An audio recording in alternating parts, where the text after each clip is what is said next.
Failure. It's an important teacher and a normal thing. Google defines failure as a lack of success, and where I think there's definitely validity in that definition, I'd like to think there's a lot more to it than simply not succeeding. Failure can be found in a lot of things in life, but I would say most people find it primarily in the process of learning stuff and nurturing relationships. Honestly, between learning and relationships, it feels fitting that people find failure in these key ideas, almost like it makes us human, gives us humanity. Humans aren't perfect, and mistakes are gonna be made, but in those mistakes and failure, we find the ability to learn and better ourselves. And I think the important thing to take note of is that you not let yourself stew in your feeling of failure. Because oftentimes people find themselves struggling to get out of that negative feeling of just a whole ton of emotions. However, it is important to actually feel it, process it. And hey, if you want to go to McDonald's and order 2 Big Macs, a 20-piece McNugget, and a large fry while drinking a large Coca-Cola to help cope once every 2 years, by all means, do it. But after you do that, brush yourself off and move forward. As Rocky Balboa said in the 2006 hit movie, Rocky Balboa, "It ain't about how hard you get hit. It's about how hard you can get hit and keep moving forward." For me, I view failure in 2 different ways. I see failure as 2 types. There is motivating failure and learning curve failure. So what do those mean? Well, let me tell you some stories. Back in high school, I wanted to be big brain smart and ready for the great life season of college. And apparently the best way to prepare one's academic career is by taking AP classes. So throughout my freshman to junior years of high school, I was taking normal classes, but the overachiever in me burned with the passion to learn and ready myself for universidad. So I applied to take AP classes for my senior year of high school. So one AP class in particular that I had applied for was Advanced Placement Government, and the teacher who taught the class also happened to be teaching me American history at the time. I had to ask for permission to apply to the class, which she reluctantly agreed to. The teacher most definitely leaned on the stricter side of things, but I'd like to think some teachers that you encounter in your academic career will be strict because they want you to succeed. Now, I'm definitely not the sharpest tool in the shed, because in that American history class, I'd score anywhere from the low to high 80s. I wasn't failing, but I wouldn't say I was succeeding either.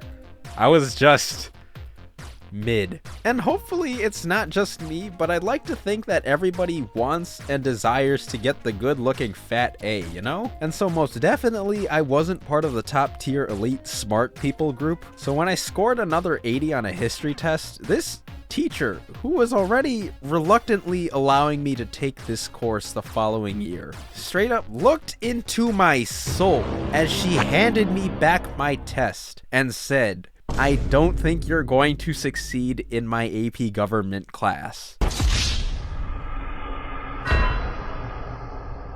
And in my soul, I responded with you know what? I didn't actually say this to her, but you know what? I may be failing and trying to get redonkulous high grades, and I may not be in the upper echelon of the academic elite, but what I do know I am is hard working.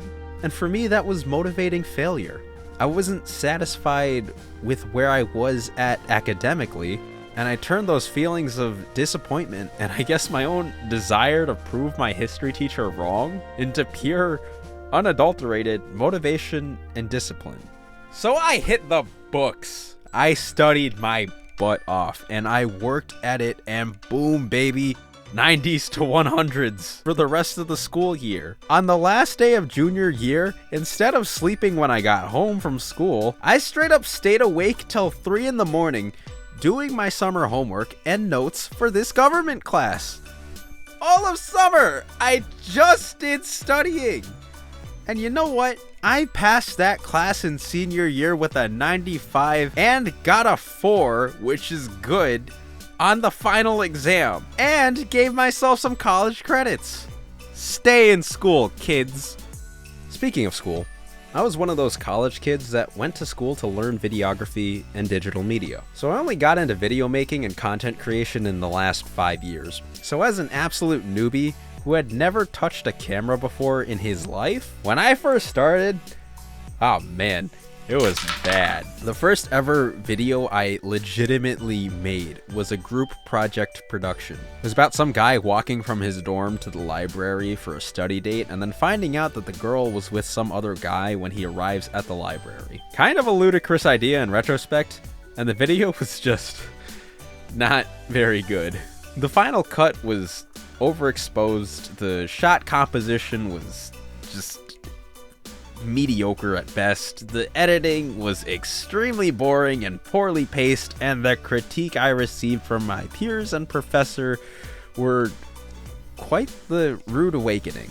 But there was something fun about that kind of failing. I knew that for me at a logical, objective level, that this video was just not it, Chief.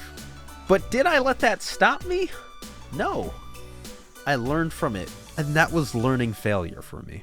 From those failures, I learned what not to do. I could then increase my knowledge about cameras, editing, writing, and how not to make cringy content. I also learned how to better direct a production crew and group work. Even right now, I am 100% sure that there are going to be aspects of this very video you are watching right now that me as a creator, I am going to think, man, I could have made this better, or I'm failing in making this as compelling or as good as it could be. But that's okay.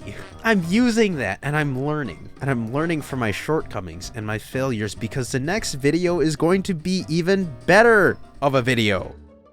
Rapid fire failures and how I grew up from them. Let's go. I was rejected by a girl. I took that rejection and I went to the gym and I got absolutely shredded.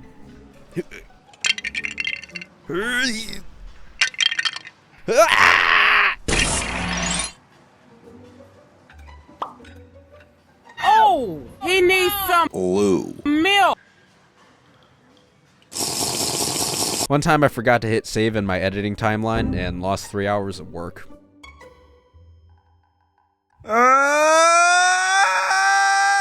Well, now I know how to press command save every 20 to 30 minutes. Also auto-saving. Even when building Lego creations, I have felt failure. For me, I'd always feel unsatisfied with how some of my mocks would look, and there were feelings of frustration and failure. But I pushed through that, and I took those as learning experiences. If I didn't like a way that I built something, then I changed it and kept building until I found a design that I was satisfied with. Maybe even learned a new technique along the way.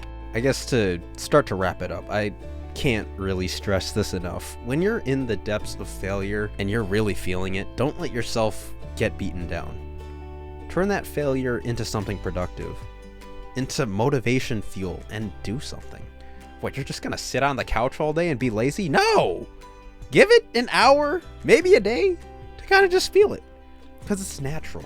But after that, it's your responsibility to get up and do something incredible. Move on. Build some Lego, maybe. Don't waste your life. Here's a quote or lesson that my sister, who has a master's degree in English and also proofreads my scripts, gave me. If you don't look back at where you were and cringe, then you didn't grow, change, mature, or learn from it. And even if you did it badly, you did it. Dare to fail. Dare to make things that suck, because the learning experience is experiencing. The more you do the thing you want to be good at, the better you get at doing it.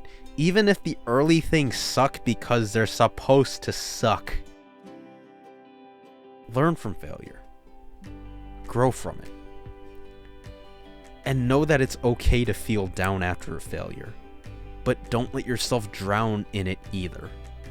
Do something great, because at the end of the day, you can only fail forward.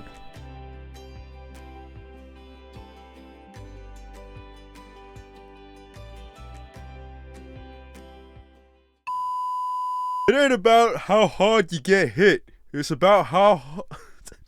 I can't... Ah! For me, I view